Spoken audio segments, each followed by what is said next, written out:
সারে নবীর পক্ষ থেকে 3টা হাদিয়া আল্লাহ নবী মালিকরে দিল। মালিক আবার 3টা হাদিয়া নবীরে রিটার্ন দিল। এবার আসুন মজার খবর, 3টা হাদিয়া নবী পাইয়া কি বলছে রে আশিকে রাসূল, দিলের কান লাগায়া শুনে। আশিকে রাসূল নবী 3টা হাদিয়া পাইয়া কি বলছে শুনো। পয়গম্বর বলেন ওয়া আলা ইবাদিল্লাহিস সালিহিন। পয়গম্বর বলে মালিক আপনার 3টা হাদিয়া আমি একা গ্রহণ করি নাই, একা গ্রহণ করি নাই, আমার সমস্ত উম্মতের পক্ষ থেকে আপনার 3টা হাদিয়া গ্রহণ করলাম। নবী আরশে আজিমে গিয়া উম্মত ভুলে নাই, উম্মত ভুলে নাই, উম্মত ভুলে নাই। আমরা নবীরে ভুলা যাই। সিজন আলী একবার নবীর প্রেমে ডুব দেই, সিজন শেষ আর নবীরে স্মরণ হয় না। কিন্তু আমার নবী আরশে আজিমে গিয়া উম্মত ভুলে নাই গো।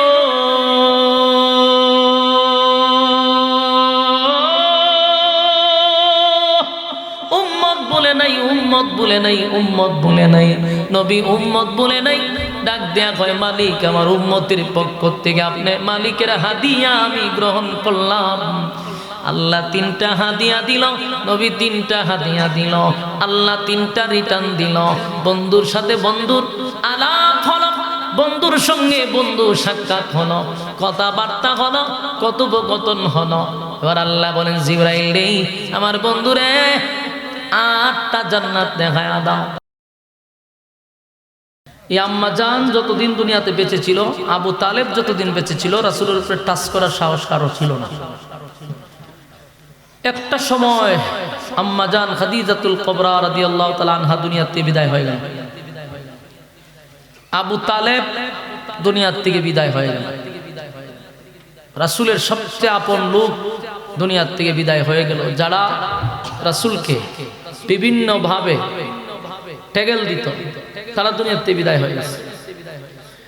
মক্কার বেঈমান মুশরিকরা রাসূলের বিরুদ্ধে এখন শুধু মুখ দিয়া নয়, এখন তারা টাচ করা শুরু করছে।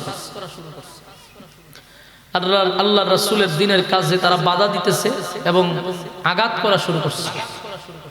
যারা যেখানে পায় সেখানে মারে, নির্যাতনের স্টিম রুলার চাপায়া দিচ্ছে। এমনকি স্বয়ং রাসূলের উপর তারা আক্রমণ করছে। সম্মানিত শুধু আমরা এখান থেকে আলোচনার বিষয় হলো আমরা রাসূলের জীবনী থেকে কি শিখব, আমাদের করণীয়টা কি, এটা বোঝা দরকার। রাসূলের 3টা অধ্যায় আছে। একটা হলো কাবলান নবুয়ত 40 বছর, আর একটা হলো মাক্কি জিন্দেগি 13 বছর, আর একটা হলো মাদানী জিন্দেগি 10 বছর। এই 3টা অধ্যায়ের 3টা কর্মসূচি, এগুলা যদি আমরা ফলো করি আমাদের চলতে ফিরতে সহজ হবে। প্রথম 40 বছর ছিল নীরব, আদেশও নাই নিষেধও নাই। যেখানে আদেশ নাই নিষেধ নাই এখানে কোনো শত্রুও নাই। কথা বলেন না দি?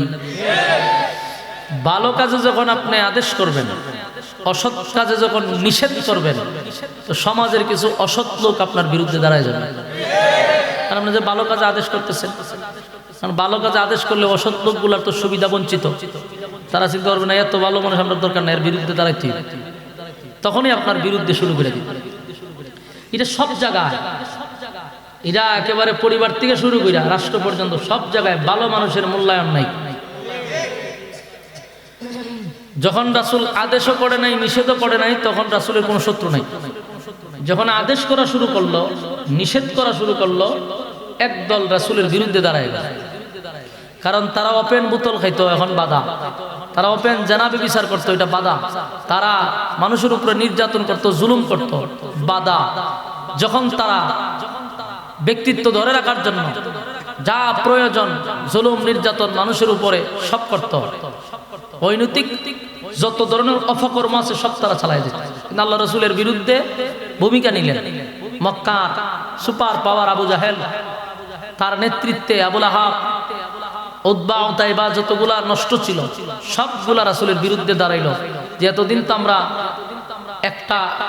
এককভাবে রাজত্ব করছি, আমরা মানুষের উপরে জুলুম করছি, মানুষের সম্পদ কেড়ে নিছি, আমরা নির্দোষ মানুষকে শাস্তি দিছি, দোষী মানুষকে আমরা ছেড়ে দিছি, অন্যায় অবিচার যা মন চাইছে তা করছি।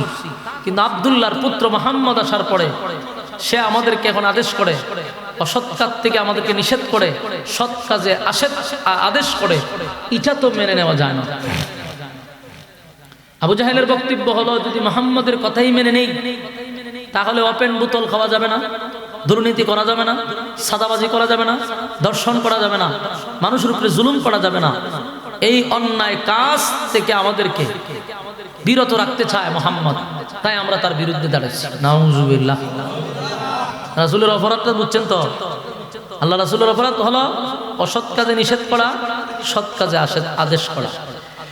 এই রাসূলের জিন্দেগি ফলো করে যদি সমাজ আপনি সৎ কাজের আদেশ করেন, অসৎ কাজের নিষেধ করেন, 100% আপনার শত্রু দাঁড়িয়ে যাবে। প্রকাশ্যে হোক গোপনে হোক শত্রু দাঁড়াবে।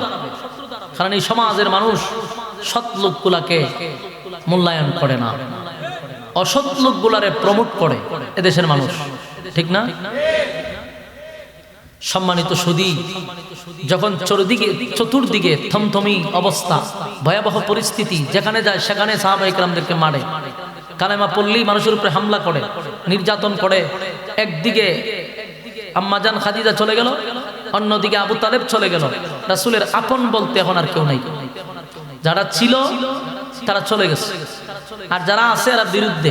আবু লাহাব আপন চাচা বিরুদ্ধে, চাচি বিরুদ্ধে, গোষ্ঠীর লোক বিরুদ্ধে। এই পরিস্থিতিতেও রাসূল দিনের কাজ বন্ধ দেয় নাই। এখান থেকে শিকার দরকার আছে না নাই? এখন দ্বিতীয় অধ্যায়ের কাজ, 13 বছরের দ্বিতীয় অধ্যায়ের কাজ হলো শুধু নির্যাতন সহ্য করা, কোনো প্রতিবাদ না করা। শুধু নির্যাতন সহ্য করা, প্রতিবাদ না করা। প্রতিবাদ করলো না, নীরবে শুধু নির্যাতন সহ্য করলো। একটার পর একটা বিপদ, একটার পর একটা বিপদ। আত্মীয় স্বজন যারা শেল্টার দিত দুনিয়াতে বিদায় হয়েছে। রাসূলের মন অনেক খারাপ, ব্যথায় ব্যতীত। আবার নিজের 7টা ছেলে ছিল, একে একে বালেগ হওয়ার আগেই সব মারা গেছে। বলুন কষ্ট আছে না নাই? নিজের সন্তান মারা গেলে বাবার কেমন লাগে? কত কষ্ট। 4টা ছেলে বালেগ হওয়ার আগে 4 জনই একের পর এক মারা গেছে।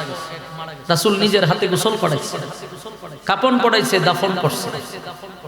চতুর্দিক দিয়ে ব্যথায় ব্যতীত। সন্তান মারা গেলে মানুষ সান্ত্বনা দেয়, কিন্তু রাসূলের সন্তান মারা যাওয়ার পরে আপন চাচি মানুষের কাছে গিয়া কয়, তো দেখছো আব্দুল্লাহর পুত্র মুহাম্মদ যে এক আল্লাহর দাওয়াত দেয়, সে যে আমাদের বাপ দাদার ধর্ম বাদ দিয়ে নতুন ধর্ম আনছে, এই ধর্ম বেশি দিন টিকতো না। এই ধর্ম বেশি দিন টিকবে না। কেন? কই দেখো না, তার বংশের বাতি শেষ। ছেলেগুলা যে হয়েছিল ওগুলো তো আস্তে আস্তে মারা গেছে। এখন তার বংশ ধরে রাখবো কে? সে তো নির্বংশ হয়ে গেছে। নাউজুবিল্লাহ। তারা রাসূলকে আবেতার বলে গালি দেয় যে সে নির্বংশা, আটকুড়া। নাউজুবিল্লাহ। তার বংশের বাতি রাখার মতো কেউ নাই, তার বংশ ধরে রাখার মতো কেউ নাই, তার ধর্ম টিকায় রাখার মতো কেউ নাই। এরকম আপন চাচি মানুষের কাছে গিয়া সমালোচনা করে। এক তৈল ব্যথায় ব্যতীত, সর্বদিক দিয়ে রাসূল ক্ষতিগ্রস্ত। মানুষ রাসূলকে যেখানে পায় সেখানে গালমন্দ করে। অন্যদিকে সন্তানগুলি মারা গেছে, স্ত্রী মারা গেছে, চাচা মারা গেছে। কতটুক কষ্টে আছে। এর মধ্যে কাটা গায়ে লবণ। আবু লাহাবের স্ত্রী উম্মে জামিল মানুষের কাছে রাসূলের অপবাদ দেয় যে তার বংশ থাকবে না, তার নাম নেওয়ার মতো পৃথিবীতে কেউ থাকবে না। নাউজুবিল্লাহ। আল্লাহ রাসূল একবার ব্যথায় ব্যতীত হইয়া খানায় খাবার সামনে ডেলান দিয়া শুয়ে বসে রয়েছে। চোখ দিয়া রাসূলের পানি পড়তেছে আর ডেলান দিয়া বসে রয়েছে। পাশে একজন সাহাবী ছিল, উনি তাকায় আছে। হঠাৎ করে দেখে রাসূল মুস্কি হাসি দিয়া উঠে বসছে। তুই সাহাবী জিজ্ঞাসা, হুজুর আপনি দিয়ে এতক্ষণ কানলেন, আবার যে মুস্কি হাসি দিলেন, ঘটনাটা কি? রাসূল সাল্লাল্লাহু আলাইহি সাল্লাম বলেন, দেখো এই পৃথিবীতে আমাকে সান্ত্বনা দেওয়ার মতো কেউ নাই। কেউ আমাকে একটু সান্ত্বনা দিল না।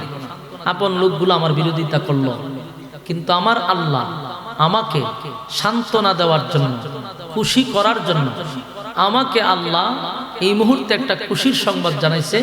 এটা হলো এই মুহূর্তে একটা সূরা কমপ্লিট নাজিল হয়েছে আমার উপরে। সূরাটার নাম হলো সূরা কাউসার, শানে রাসূল সাল্লাল্লাহু আলাইহি ওয়াসাল্লাম। এই মর্মে আল্লাহ সূরা কাউসার নাজিল করছে। নাজিল কইরা আল্লাহ নিজেই তার বন্ধুরে সান্ত্বনা দেয়। ইন্না আ'তাইনাকাল কাউসার, হালকাই কুরআন তো হালকাই কুরআন বলছি। ফাসাল্লি লিরাব্বিকা ওয়ানহার ইন্না শানিআকা হুয়াল আবতার। আল্লাহ রাব্বুল আলামিন সূরা কাউসার নাজিল করিয়া পয়গম্বরকে একটা খুশির সংবাদ জানালেন। আল্লাহ বলেন, বন্ধু আপনার সন্তানগুলি বালেগ হওয়ার আগে আগে আমি দুনিয়ার থেকে বিদায় করে দিছি। চতুর্দিক দিয়ে আপনি ব্যথায় ব্যতীত, এমনকি নিজের সন্তানগুলিও আপনার কাছ থেকে একের পর এক আমি নিয়ে আসছি। নবীজি আল্লাহ ডাক দিয়া বলেন, বন্ধু মন খারাপ করবেন না, সবাই আপনার বিরুদ্ধে, কেউ আপনার পক্ষে না থাকুক, স্বয়ং আমি আল্লাহ আপনার পক্ষে আছি। আপনি কাঁদেন না, মন খারাপ করবেন না, কারণ আপনার সন্তানগুলিকে আমি নিয়ে আসছি বালেগ হওয়ার আগে আগে। আপনাকে কষ্ট দেওয়ার জন্য নয় গো বন্ধু, আপনাকে কষ্ট দেওয়ার জন্য আপনার সন্তানগুলিকে দুনিয়ার থেকে আমি বিদায় করি নাই, বরং আপনার সন্তানগুলিকে দুনিয়ার থেকে নিয়ে এসে আপনার ইজ্জত আর সম্মান আমি আল্লাহ বাড়ায়া দিছি। সন্তানগুলিকে দুনিয়ার থেকে আল্লাহ নিয়ে গেছে, এর দ্বারাই নবীর ইজ্জত আর সম্মান বাড়লো কেমনে রে? এর দ্বারাই নবীর সম্মান বাড়লো কিভাবে? কারণ আমার নবী হলো সমস্ত নবীকুলের সম্রাট। নবীর পরে কোনো নবী নাই, আমার নবী প্রধান অতিথি, খাতামান নবিয়্যিন। আমার নবী ইমামুল মুরসালিন, আফতাবে নবুয়ত, শাহিনশাহে রিসালাত, নবী মুহাম্মদুর রাসূলুল্লাহ সাল্লাল্লাহু আলাইহি ওয়াসাল্লাম। সেই পয়গম্বরকে আল্লাহ ইজ্জত আর সম্মান বাড়ানোর জন্য সন্তান নিয়ে গেছে। ঘটনা হলো, সন্তান নিয়ে ইজ্জত বাড়ে কেমনে? কারণ সন্তানগুলি যদি বালেগ হয়ে যেত, সন্তানগুলি যদি বালেগ হয়ে যেত, বয়স যদি পরিপূর্ণ হয়ে যেত, তাহলে আমার নবীর সন্তানগুলিকে আল্লাহ নবুয়ত দিতে হইতো। কথা কইনা দি? আদম নবীর সন্তানকে আল্লাহ শীষ আলাইহিস সালাতু ওয়াস সালামকে নবুয়ত দান করছে। ইব্রাহিম খলিলুল্লাহর ছেলেকে ইসমাঈলকে আল্লাহ নবুয়ত দান করছে। এই দাউদ পয়গম্বরের ছেলে সুলাইমান নবীকে আল্লাহ নবুয়ত দান করছে। আমার নবীর সন্তানগুলি যদি বালেগ হয়ে যায়, নবীর সন্তানগুলিকে যদি আল্লাহ নবুয়ত না দেয়, তাহলে বাবা হিসাবে নবীর সম্মান থাকে না। আবার নবুয়ত যদি আল্লাহ দেয়, তাও নবীর সম্মান আলাদা হয় না, সমান হয়ে যায়। নবীর সন্তানগুলিকে যদি আল্লাহ নবুয়ত দিত, তাহলে আমার নবীর আলাদা মর্যাদা থাকে না, সব নবীর মতো সমান হয়ে যায়। আল্লাহ বলেন, আমি সব নবীর মতো সম্মান আপনাকে দিতে চাই না। আপনার সম্মান আর মর্যাদা আমি আলাদা রাখতে চাই। সুবহানাল্লাহ। আপনার ইজ্জত আর সম্মান আর মর্যাদা আমি আলাদা রাখতে চাই গো। আপনি তো সমস্ত নবী কুলের সম্রাট, আপনার পরে সমস্ত নবুয়তের দরজা বন্ধ করে দিছে। আর কোন নবী দুনিয়াতে পদার্পণ করবে না। আপনি শেষ রাসূল, আপনাকে প্রধান অতিথি হিসাবে পাঠাইছে। এখন যদি সন্তান আপনার বালেগ হয়ে যায়, 40 হয়ে যায়, নবুয়ত দেওয়া লাগবে। নবুয়ত দিলে আপনার সম্মান হয়ে যায় সব নবী রাসূলের মতো, আলাদা সম্মান থাকে না। তাই আমি আপনার সন্তানগুলিকে বালেগ হওয়ার আগে আগে দুনিয়ার থেকে বিদায় করে দিলাম। এর দ্বারা আপনার সম্মান বেড়ে গেল। ইজ্জত বাড়ায়া দিলাম। এখানে প্রশ্ন হলো, সন্তান গুলিকে দুনিয়ায় বাঁচায়া রাইকাও তো আল্লাহ নবুয়ত না দিলেও পারতেন। নবুয়ত না দিলেও নবী শুরু হয়। অন্যান্য নবীদের ছেলেরা নবুয়ত পাইছে, আমার নবী না পাইলে বাবা হিসাবে কেন ছোট হয়? তাই নবুয়ত দেন নাই, তাই বালেগ হওয়ার সুযোগ দেন নাই।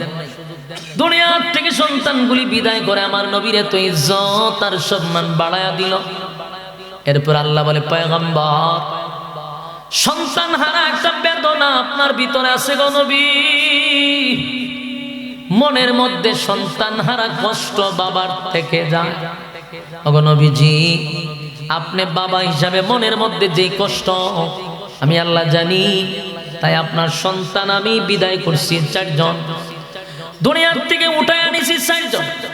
4 জন সন্তানকে আমি বালেগ হওয়ার আগে আগে দুনিয়ার থেকে বিদায় করে আপনাকে যে কষ্টটা দিছি, এর বিনিময়ে কোটি কোটি কোটি হাজার কোটি রুহানি সন্তান আমি আল্লাহ আপনাকে দান করছি। সুবহানাল্লাহ, আসতে না জুড়ে। আপনার সন্তান আনলাম 4টা, বিনিময়ে আপনাকে আমি রুহানি সন্তান দান করলাম কোটি কোটি। এই যে আমরা নবীর উম্মত, আমরা নবীর রুহানি সন্তান। আল্লাহ বলে, আপনার রুহানি সন্তানগুলো আপনার ইজ্জত ধরে রাখার জন্য, আপনার সম্মান ধরে রাখার জন্য তারা প্রয়োজনে জীবন দিবে, শরীরের তাজা রক্ত দিবে, এরপর আপনার ইজ্জত জমিনে নষ্ট করতে দিবে না। বলুন, আমার নবীর বিরুদ্ধে যদি কেউ কথা বলে আমরা কি তারা ছেড়ে দিব? নবীর বিরুদ্ধে যদি কেউ কথা বলে, জীবনের সমস্ত শরীরের রক্ত দিয়া তার প্রতিবাদ করা আমরা চেষ্টা করি। আমরা নবীর রুহানি সন্তান, নবীর ইজ্জতের অপমান হইতে আমরা দিব না। আল্লাহ বলেন, আপনার রুহানি সন্তানরা আপনার জন্য জীবন দিতে প্রস্তুত। সন্তান নিলাম 4 জন, রুহানি সন্তান দিলাম অগণিত। পয়গম্বর, এরপর আপনার মনের ভিতরে কষ্ট গো নবী। আম্মা জান খাদিজা, আপনার স্ত্রী দুনিয়ার থেকে বিদায় হয়ে গেল। আপনার চাচা আবু তালেব বিদায় হয়ে গেছে। সর্বদিক দিয়ে আপনি বেতায় ব্যতীত, সর্বদিক দিয়ে আপনি কষ্ট। আমি আল্লাহ আপনাকে ঘোষণা দিলাম, সবগুলার বিনিময়ে আমি আল্লাহ আপনাকে এমন একটা নিয়ামত গিফট করব, এমন একটা নিয়ামত দান করছি যা শুনলে আপনি নবী খুশি হবেন। আদম থেকে লইয়া ঈসা রূহুল্লাহ পর্যন্ত কোন নবী রাসূলকে আমি এই নিয়ামতটা দান করি নাই। আদম নবী 350 বছর আমি মালিকের জন্য কাঁদছে গো। এমনকি ইব্রাহিম খলিলুল্লাহ আমার জন্য পরীক্ষায় উত্তীর্ণ হয়েছে। কত না পরীক্ষা দিছে, ফার্স্ট ডিভিশনে সে পাস করলো। আমি ইব্রাহিম খলিলুল্লাহকে আমি নিয়ামত দান করি নাই। আমি নূহ পয়গম্বর আমার জন্য 950 বছর দিনের দাওয়াত দিল, সহ্য করলো, কত মাইর খাইল। নূহ পয়গম্বরকে আমি নিয়ামতটা দেই নাই। মুসা কালিমুল্লাহ আমার সঙ্গে কথা বলছে গো নবী, কত না ভালোবাসতো পয়গম্বর আমারে, আমি তারে কিন্তু নিয়ামত দেই নাই। আপনাকে খুশি করার জন্য, আপনাকে আনন্দ দেওয়ার জন্য আমি আপনাকে কাউসারটা আপনার নামে লিখে দিলাম। একটা জবান বন্ধ রাখবেন না, উচ্চ আওয়াজে বলুন আল্লাহু আকবার। এই আওয়াজ হয় না রাসূল, আল্লাহু আকবার। এই ইমানের আওয়াজ দিয়া বলুন আল্লাহু আকবার। যুবক ভাইরা আমার, বন্ধুর প্রতি বন্ধুর কত মায়া, বন্ধুর প্রতি বন্ধুর কত দয়া। আল্লাহ বলেন, বন্ধু আমি আপনারে খুশি করতে চাই। আপনি বন্ধু খুশি, আমি আল্লাহ খুশি। আমি আপনারে খুশি করার জন্য আমি আপনাকে কাউসার দান করছি। নিশ্চয়ই আপনাকে কাউসারটা আমি দিয়া দিছি। বন্ধু বেজার হইয়েন না, কষ্ট পাইয়েন না। কাউসার আপনাকে দিলাম গো নবী, কাউসার শুধু দিলাম এমনটা নয়, আমি আপনাকে সশরীরে সচক্ষে কাউসারটা দেখায়া দিব। জোরে কোন সুবহান। আল্লাহ বলেন জিবরাইল রে, দুনিয়ার জমিনে নেতা, দুনিয়ার জমিনে যদি দলের জন্য কেউ মাইর খায়, দলের জন্য যদি কেউ মাইর খায়, দল তার প্রমোশন বাড়ায়া দেয়। কথা হই না? আওয়ামী লীগের কোন নেতায় যদি বিএনপির কাছে মাইর খায়, বিএনপি ক্ষমতায় আসলে তার প্রমোশন বাড়ায়া দিবে। আওয়ামী লীগ ক্ষমতায় আসলে নেতার প্রমোশন বাড়ায়া দিবে, কারণ বিএনপির কাছে মাইর খাইছে, তাই আওয়ামী লীগ এই নেতাটার প্রমোশন বাড়ায়া দেয়। কারণ দলের জন্য রক্তাক্ত হইছে, দলের জন্য মাইর খাইছে, দল সিদ্ধান্ত নিছে তার প্রমোশন বাড়ায়া দিব। শুধু প্রমোশন বাড়ায় না, বিভিন্ন দেশে তার জন্য ভ্রমণের ব্যবস্থা রাখে। কথা হয় না? আমেরিকা, কানাডা, সিঙ্গাপুর, মালয়েশিয়া, বিভিন্ন দেশে তারে ভ্রমণের জন্য রাষ্ট্রীয় খরচ দিয়া দেয়। যাও তোমার মনটা ফ্রেশ করে আসো। নেতাও দেখবেন ভ্রমণ করার জন্য দেশ বিদেশে ঘুরে, সাগরের পার বৈশা বৈশা বোতল টানে, মন ফ্রেশ করে। এমন নেতাগুলাকে এই সরকারি খরচে কিন্তু ভ্রমণ করায়। কেন? দলের জন্য মাইর খাইছে। কেন রে? দলের জন্য রক্তাক্ত হয়েছে। আল্লাহ বলেন জিবরাইল রে, আমার দুনিয়ার নেতারা যদি তাদের নেতার জন্য প্রমোশন বাড়ায়, ভ্রমণ করার সুযোগ করে দেয়, আমার বন্ধু তো আমার দল করতে গিয়া তায়েফের ময়দানে রক্তাক্ত হয়েছে। আমার বন্ধু আমার দল করতে গিয়া কত না গালাগালি শুনলো। আমার বন্ধু আমার দল করতে গিয়া তার কর্মী হারাইল। আমার বন্ধু কত গালি শুনলো। আমার বন্ধু রক্তাক্ত হইল। আমি আল্লাহর দল করতে গিয়া বন্ধু এত অপমানিত, এত রক্ত জড়াইছে।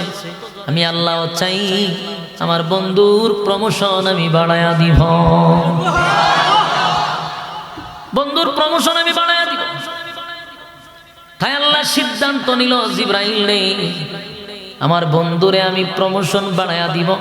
শুধু তাই না, বন্ধুর জন্য আমি ভ্রমণের ব্যবস্থা করব। সুবহানাল্লাহ। বন্ধুরে আমি ভ্রমণের ব্যবস্থা করে দিব। বন্ধু আমার জন্য মাইর খাইছে, বন্ধু আমার জন্য কষ্ট করছে, তাই ভ্রমণ করাবো। দুনিয়ার নেতাদেরকেও ভ্রমণ করায়, আমি আল্লাহ আমার বন্ধুরে আমি ভ্রমণ করাবো। কিন্তু দুনিয়ার কোথাও আমার বন্ধুরে আমি ভ্রমণ করাবো না। দুনিয়ার নেতারা দুনিয়ার ভিতরেই ভ্রমণ করে। আমার বন্ধুরে যদি আমি দুনিয়ায় ভ্রমণ করাই, তাহলে দুনিয়ার নেতাদের মতো ভ্রমণটা হয়ে যাবে।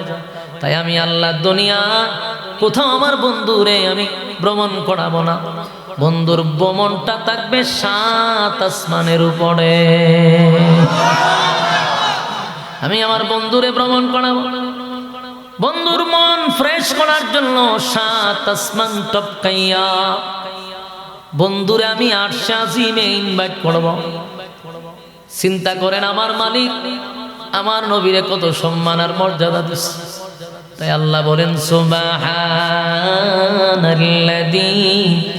আসরা বিআবদিহি লাইলান মিনাল মাসজিদিল হারাম ইলাল মাসজিদিল আকসা।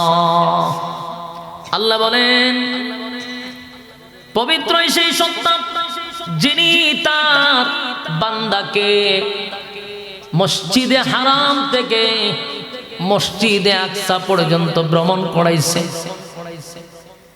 সশরীরে।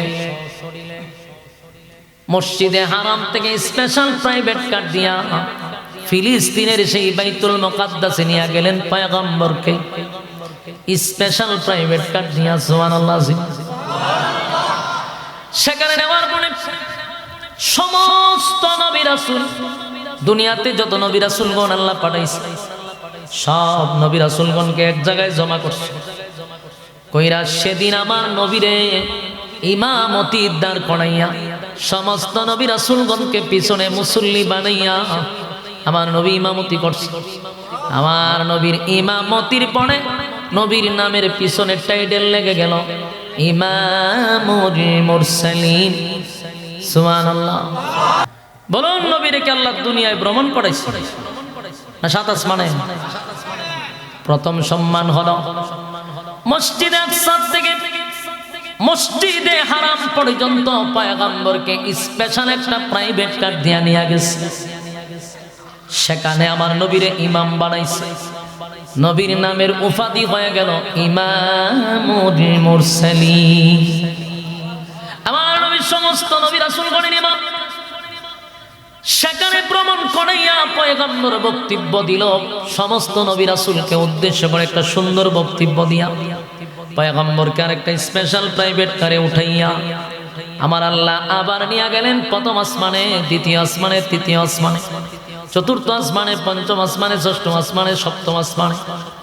সেখানে নেওয়ার পরে আরেকটা স্পেশাল প্রাইভেট কার দিয়া সিদরাতুল মুনতাহায় নিয়ে গেছে। সিদরাতুল মুনতাহায় যাওয়ার পরে আল্লাহ ঘোষণা দিয়েছে, জিবরাইল আমার বন্ধু সিদরাতুল মুনতাহায় আসছে রে। আমার বন্ধুরে ঘোষণা দিয়া দাও, আমার বন্ধুরে জানায়া দাও আসমানের সমস্ত ফেরেশতারা আজকে শুধু আমার বন্ধুরে স্বাগতম জানানোর জন্য আল্লাহ রেডি রাখছে। সুবহানাল্লাহ। দুনিয়ার সব কাজকর্ম শেষ, সব স্টপ করে দিছে। সব কিছু স্টপ করিয়া রব্বে কারীম সমস্ত আসমানের ফেরেশতা যা আছে সবাই নবীরে সম্বর্ধনা দেওয়ার জন্য, স্বাগতম দেওয়ার জন্য সব রেডি। একের পর এক আসমানে উঠে আর তারা স্বাগতম জানায়। এইভাবে সিদরাতুল মুনতাহায় যাওয়ার পরে আল্লাহ ঘোষণা দিন, জিবরাইল রে আমার বন্ধুর জন্য আমি সব সাজাইছি, সব সুন্দর করে রেডি করে রাখছি। আমার বন্ধুরে জানায়া দে বন্ধু যেন পায়ের জুতাটা না খুলে, আমার বন্ধুর পায়ের জুতা লইয়া যেন আরশে আজিমে প্রবেশ করে। বন্ধুর জুতার দোলায় আরশে আজিম ধন্য হবে।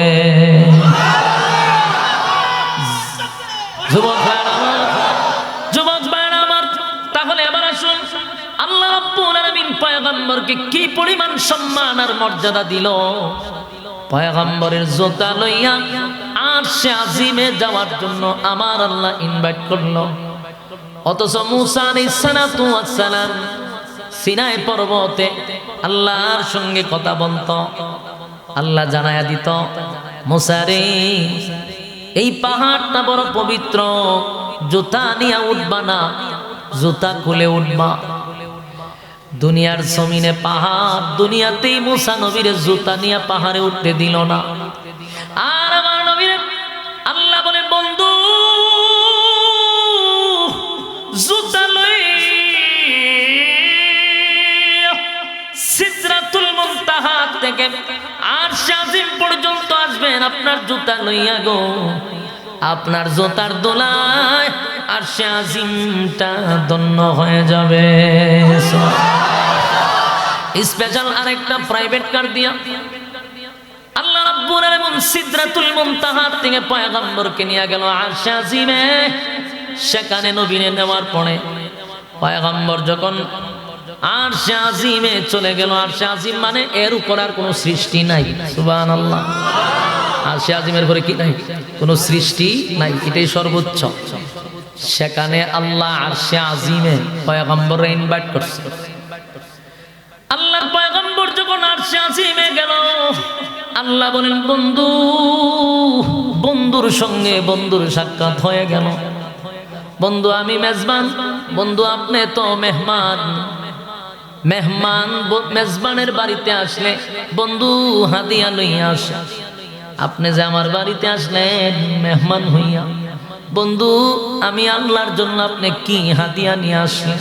সুবহানাল্লাহ। আল্লাহ বলেন বন্ধু কি হাদিয়া আনলেন? হাদিয়া আনছেন না খালি হাতে আইলেন? বন্ধু আমারে জানা।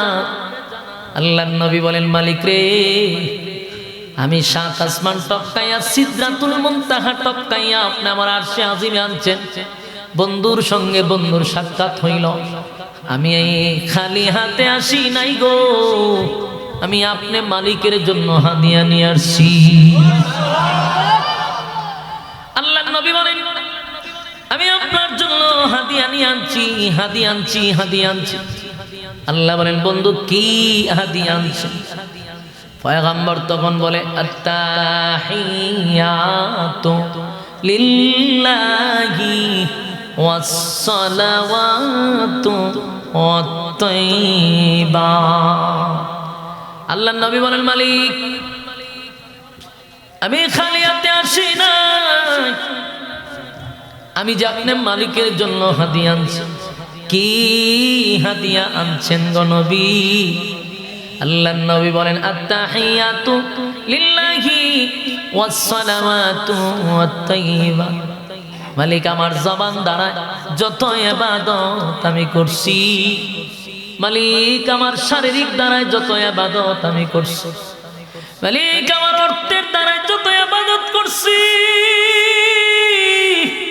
সব ইবাদত আপনি মালিকের জন্য আমি হাদিয়া নিয়ে আসছি। একটা জবান বন্ধ রাখেন না, জোরে কোন আল্লাহু আকবার। এ যুবক ভাই আরো জোরে আল্লাহু আকবার। ঈমানের আওয়াজ দিয়ে বলেন আল্লাহু আকবার। আল্লাহর নবী আল্লাহর জন্য হাদিয়া নিয়ে গেল রে, বন্ধুর জন্য বন্ধু হাদিয়া নিয়ে আসছে, বন্ধুর জন্য বন্ধু হাদিয়া নিয়ে আসছে, বন্ধুর জন্য বন্ধু হাদিয়া নিয়ে আসছে।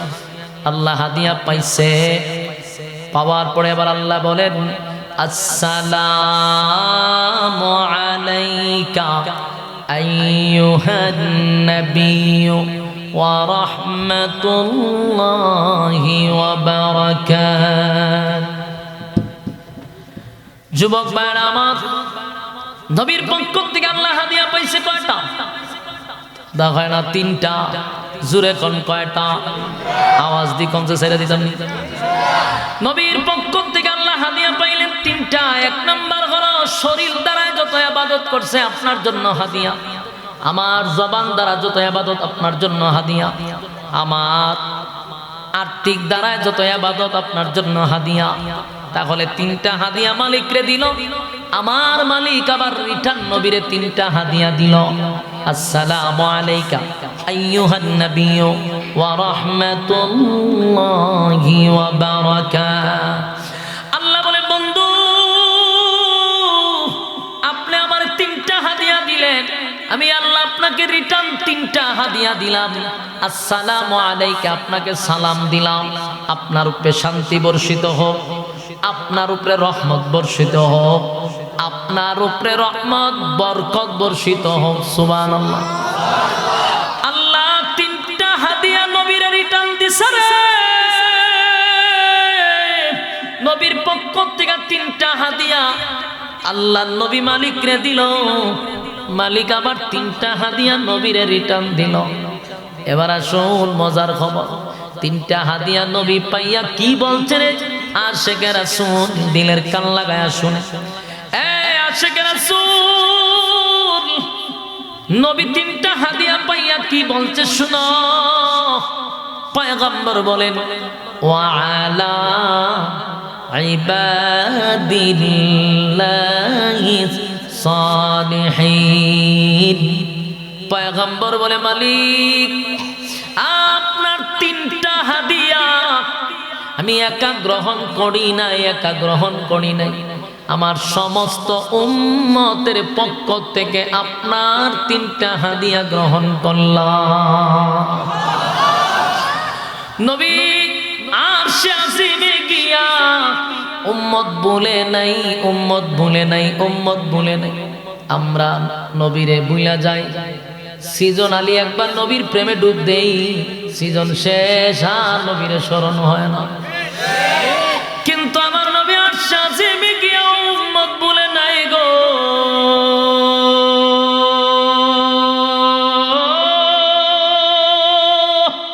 উম্মত বলে নাই, উম্মত বলে নাই, উম্মত বলে নাই। নবী উম্মত বলে নাই। ডাক দেয়া কয় মালিক আমার উম্মতের পক্ষ থেকে আপনি মালিকের হাদিয়া আমি গ্রহণ করলাম। আল্লাহ 3টা হাদিয়া দিল, নবী 3টা হাদিয়া দিল, আল্লাহ 3টা রিটার্ন দিল। বন্ধুর সাথে বন্ধুর আলাপ হলো, বন্ধুর সঙ্গে বন্ধু সাক্ষাৎ হলো, কথাবার্তা হলো, কথোপকথন হলো। এবার আল্লাহ বলেন জিবরাইল রে, আমার বন্ধুরে 8টা জান্নাত দেখায়া দাও, 7টা জাহান্নাম দেখায়া দাও। আমার কুল কায়নাত বন্ধুরে ঘুরে ঘুরে দেখায়া দাও। আমার বন্ধুরে আমি ভ্রমণ করাইতে আনছি, দুনিয়া নয় পরকালে। আমি আল্লাহ আমার বন্ধুরে 7 আসমান টপকাইয়া বন্ধুরে আনছি, আমি আমার বন্ধুরে ভ্রমণ করাইতে, মন ফ্রেশ করে দিতে। সুবহানাল্লাহ। যুবক ভাই, লম্বা সফর, মেরাজের সফর ছিল লম্বা সফর, কিন্তু এই মেরাজ ভ্রমণ কইরা সব নবীরে দেখাইয়া শেষে একটা জায়গায় জিবরাইল দাঁড় করাইছে। দাঁড় করাইয়া নবী কয় এই জায়গাটা বড় সুন্দর, এত সুন্দর হাউস আমি আর তো দেখি নাই, এত সুন্দর, এটা কার জন্য? তখন জিবরাইল কয় নবী গো, আপনার কাছে একটা সূরা আমার আল্লাহ নাজিল করে আপনাকে সান্ত্বনা দিয়া বলছিল, ইন্না আ'তাইনাকাল কাউসার। আল্লাহ আপনারা জানাইছে নিশ্চয়ই আপনাকে কাউসার দান করছে, আপনাকে কাউসার দান করছে, আপনারে কাউসার দান করছে। শুধু এটা না, দান করে দিছে। এই যে কাউসারের সুসংবাদ আপনাকে শোনাইছিল, গিফট করছিল আমার আল্লাহ, এই জায়গাটা হলো সেই কাউসার, এটা আপনার জন্য সশরীরে আপনারে দেখায়া দিল। নবীজি হাউজে কাউসার দিকে পাগল হয়ে গেছে। এই হাউজে কাউসার সাধারণ কোনো পানি নয়, এই পানিটা দুধের চেয়েও বেশি সাদা, মধুর চেয়েও বেশি মিঠা, মেশকে আম্বরের চেয়েও বেশি গ্রাম। এই পানি যদি কোনো বান্দা বান্দি পান করে রে, আল্লাহর নবী বলেন 50,000 বছরের ভিতরে পানির কথা মনে থাকবে না, স্মরণ হবে না, তৃষ্ণা নিবারণ হবে। 50,000 বছর আর পানির পিপাসা লাগবে না। এটা এমন একটা পানি, এই পানিটা কোন নবীরে আল্লাহ দেন, আমার নবীরে দান করছে। এই পানি আমার নবীরে আল্লাহ গিফট করছে। হাসরের মাঠে উম্মতেরা নবীর বরকতে হাতের পানি পান করে করে হাসরের মাঠে যাবে। সুবহানাল্লাহ। জান্নাত জাহান্নাম নবীরে দেখাইল, আল্লাহর সমস্ত সৃষ্টি জগৎ দেখাইয়া বন্ধুরে আবার বিদায় দিবে। লম্বা সফর করছে, কত বছর জানেন? কিতাবে লেখছে 27 বছর এই মেরাজের সফর ছিল। কিন্তু নবী বলেন আমি যখন মেরাজ থেকে আমি যখন গেলাম দুনিয়ায়, গিয়া দেখি আমি যে উযু করছিলাম পানিটা এখনো গড়াইয়া গড়াইয়া পড়তেছে, দরজার এখনো সিটকারি লড়াচড়া করতেছে, শিকল লড়াই। এর দ্বারা কি বোঝা যায়? কয়েক মিনিট, 1 মিনিট এর বেশি না, কথা হয় না, 1 মিনিট। কিন্তু চলে গেছে 27 বছর। আপনারা আমি কেমনে বোঝাব, কেমনে বোঝাই? এই যে আমি চা লইছি, চা খাইতেছি, আমার মুখে চা আছে, গলার ভিতরে মনে করে না অনেক গেছে না। এই অবস্থা আল্লাহ সুইচও টিপ মারছে। দুনিয়া নিয়ন্ত্রণ করে কে? কথা কয় না। একটা ফাতার লড়লেও কার ইশারায় লড়ে? সব নিয়ন্ত্রণ হয় আল্লাহর মাধ্যমে। আল্লাহর কাছে এমন সুইচ আছে যে টিপ মারলে পুরো দুনিয়া জায়গার দাঁড়ায় থাকবে। কথা কয় না। তো মনে করেন আমি চা মুখ লইছি, এই অবস্থা দিছে সুইচও টিপ, আমার মুখ সার হয়েছে, এইভাবে বইয়া রয়েছি, গেছে 27 বছর। সুইচ অন করছে পরে আমার ভিতরে গিয়া চা ঢুকছে। আমি তো মনে করছি ওখানে চলতেছে সব। এই চা খাওয়ার ভিতরে গেল 27 বছর, চা মুখে গরমও রয়েছে, সবই রয়েছে, কিন্তু গেছে কয় বছর? এটা আল্লাহর দ্বারা সম্ভব নেই। গাছের পাতা যখন এইভাবে গেছে বাতাসে, সুইচও টিপ দিছে, গাছের পাতা এইভাবেই আছে, আবার সুইচ অন করছে, গেছে কথা বুঝতেছে? সব স্তব্ধ করে দিছে, সব বন্ধ, কারণ বন্ধু আসতেছে। সুবহানাল্লাহ। দুনিয়ার সব সিস্টেম বন্ধ করে দিছে, সব বন্ধ, কারণ বন্ধুকে ইনভাইট করছি, সব বন্ধ দিয়া শুধু বন্ধুর লিয়া খেলাধুলা। সুবহানাল্লাহ। চিন্তা করছে? সম্ভব নেই আল্লাহর দ্বারা, কথা হয় না সম্ভব। তাই নবী 27 বছর মেহরাজের সফর থেকে যখন আসছে, আল্লাহ যখন বিদায় দিবে বন্ধুরে, তখন বন্ধুরে ডাক দেওয়া হয়, বন্ধু চলে তো যাবেন, লম্বা সফর করছেন, এবার আপনাকে কিছু হাদিয়া তো দেওয়া দরকার, আপনি কি চান? আল্লাহর নবী বলেন, মালিক আমার তো চাওয়ার কিছু নাই, আপনি আমারে যে সম্মান আর মর্যাদা দিচ্ছেন, কত মহব্বত করে আমারে 7 আসমান টপকায় আপনার কাছে আনছে, সব দেখাইলেন, এত আনন্দ আমি কোথায় রাখবো? আমার কোনো চাওয়া পাওয়া নাই, কিন্তু মনে একটা ছোট্ট কষ্ট, আমি তো মেরাজ করলাম, আমি তো ভ্রমণ করলাম, আপনার সঙ্গে আমার কথা হইল, কিন্তু আমার গুনাহগার উম্মত কোনদিন কি আপনার সঙ্গে কথা বলতে পারবে? সুবহানাল্লাহ। আল্লাহ বলে, বন্ধু এতটুকু কষ্ট লইয়া দুনিয়ায় যাবেন, আমি না বন্ধু হতে দিব না। এতটুকু কষ্ট লইয়া আপনি যাইবেন না, বন্ধু হতে পারে না। নেন আপনাকে হাদিয়া দিলাম, 50 ওয়াক্ত নামাজ নবীরে হাদিয়া দিছে, সব আপনারা জানেন, পরে 5 ওয়াক্ত লইয়াছে। আল্লাহ কয় এই 5 ওয়াক্ত নামাজ আপনারে দিলাম, উম্মতরে হাদিয়া দিবেন।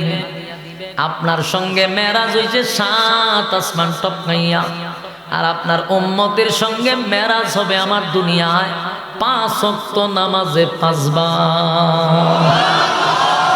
আপনার উম্মত যদি 5 বার নামাজ পড়ে গো, ওয়াদা দিলাম আপনার উম্মতের সঙ্গে আমি আল্লাহর কথা হবে, আপনার উম্মত আর আমি আল্লাহর মাঝখানে কোনো পর্দা থাকবে না, আপনার উম্মতের সঙ্গে আমার মেরাজ হবে। এই মুমিনের মেরাজ হলো নামাজ, এই নামাজটা আমার মালিক হাদিয়া আনছে আল্লাহর কাছ থেকে। এই যুবক ভাই, বলার কথা হলো নবীর সম্মান মর্যাদা নিয়ে আলোচনা করলাম, এখান থেকে আমরা কি শিখব, কি করণীয়, কি বর্জনীয়? 1 নাম্বার হলো আল্লাহ রাব্বুল আলামিন নামাজ দিছে, ইন্না আ'তাইনাকাল কাউসার, নবী আপনাকে কাউসার দান করলাম, ফাসাল্লি লিরাব্বিকা ওয়ানহার। আপনি নামাজের মাধ্যমে, কুরবানির মাধ্যমে আপনার রবের গোলামি করবেন, আপনার রবের জন্য নামাজ আর কুরবানি করবেন, বিনিময়ে আমি আল্লাহ আপনাকে জান্নাত দান করব, কাউসার দান করছি। আপনি শুধু আপনার রবের জন্য নামাজ পড়বেন, আপনার রবের জন্য কুরবানি করবেন। ইন্না শাকা হুয়াল আবতার, আর নিশ্চয়ই তারা আবেতার, যারা আপনাকে লেস কাটা বলছে, যারা আপনাকে নির্বংশা বলছে, তারাই হলো নির্বংশা, তারাই হলো লেস কাটা, তারাই হলো আবেতার। কারণ আপনার নাম থাকবে ততদিন, দুনিয়া থাকবে যতদিন, আর বেঈমান যারা আপনারে বলছে নির্বংশা, তাদের নাম নিশানাও এই জমিনে থাকবে না। আবু জাহিল্লার নাম আছে, নবীর নাম কিয়ামত পর্যন্ত থাকবে। তাহলে সারমর্ম হলো নবী যে হাদিয়া নিয়ে আসছে নামাজ, এই নামাজের মাধ্যমে আল্লাহর সঙ্গে আমাদের মেরাজ হবে। কারা কারা পড়বেন আত্মীয় দেখায়া দেন, লিল্লাহি তাকবীর।